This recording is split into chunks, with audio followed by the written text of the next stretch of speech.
Plusieurs pays africains ont été invités à participer au sommet du G20 de cette année. Au Zimbabwe, le Centre de recherche et de documentation de l'Afrique australe affirme que le moment est venu pour le continent de participer.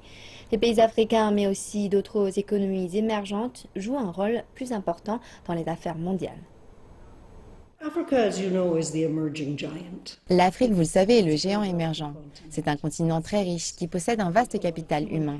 Nous avons besoin de plusieurs choses pour nous développer. Des investissements, des infrastructures, de la technologie. Et la Chine y a travaillé.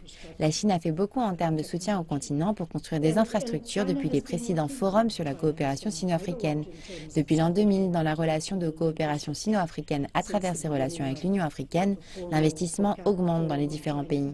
Je pense qu'elle représente vraiment un grand potentiel. Le seul membre africain du groupe des BRICS est l'Afrique du Sud. Le seul membre africain du G20 est l'Afrique du Sud. Je pense que la Chine voudrait simplement faire en sorte que d'autres pays africains, ayant des points de vue différents, y participent.